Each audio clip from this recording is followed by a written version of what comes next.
झुणका भाकर म्हटलं ना की तोंडाला पाणी सुटते.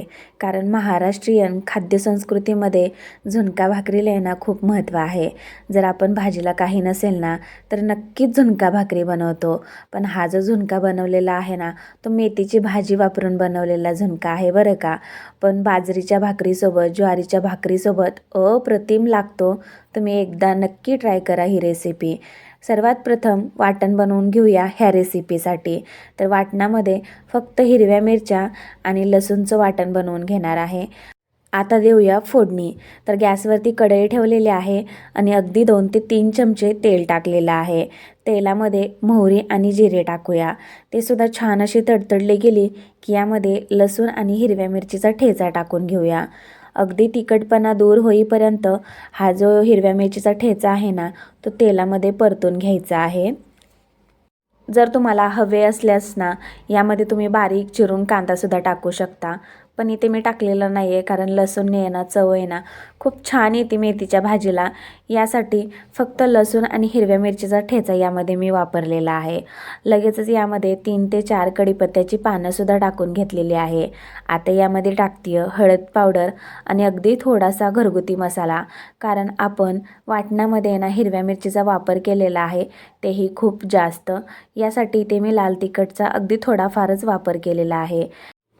मेथीची भाजी निवडून घेतलेली आहे. स्वच्छ अशी धुवून त्याला कापून घेतलेली आहे बारीक चिरून आणि ती यानंतर यामध्ये मी ॲड केलेली आहे. तर मेथीची भाजी आहे ना लवकर शिजली जाते. यासाठी अगदी थोडंफार यामध्ये मी मीठ स्प्रेड केलेलं आहे.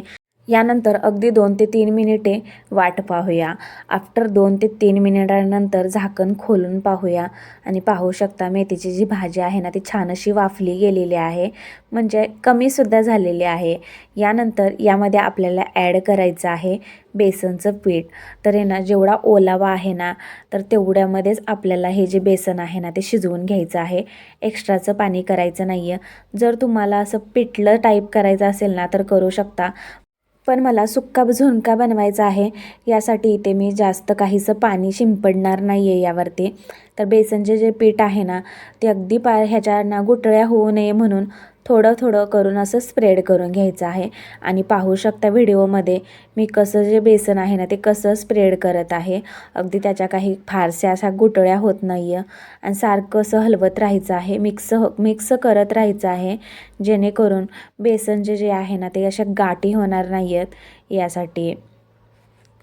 अशा पद्धतीने सुद्धा मेथीची भाजी टाकून जर का तुम्ही झुणका बनवला ना तर एक भाकरी नक्कीच जास्त जाणार बघा.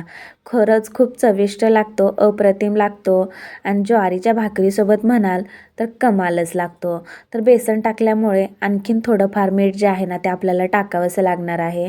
कारण आपण फक्त मेथीच्या भाजीपुरतं मीठ टाकलेलं होतं अगोदर आणि यामध्ये मी जास्त काहीसं पाणी टाकलेलं नाही आहे. अगदी थोडंफार पाणी इथे मी शिंपडलेलं आहे कारण सुक्का झुणका बनवायचा आहे आपल्याला. तर यासाठी आणि झाकण खोलून पाहूया. बेसन शिजण्यासाठी यांना अगदी 5 ते 7 मिनिटे पुरेसे आहेत. यासाठी झाकण ठेवलेलं होतं आणि झाकण खोलून पाहूया. मस्त तसा सुक्का झुणका जो आहे ना तो तयार झालेला आहे. सुगंध मात्र अप्रतिम येत होता. जर तुम्ही सुद्धा मेथीच्या भाजीमध्ये फक्त शेंगदाणा कूट किंवा कोणत्याही डाळी टाकून जर भाजी बनवत असाल ना तर एकदा आहे ना अशा प्रकारचा झुणका बनवून पहा. तुमच्या घरचे सुद्धा नक्कीच खुश होतील बघा. आणि मला वाटतं तुम्ही ही रेसिपी नक्की ट्राय करावी.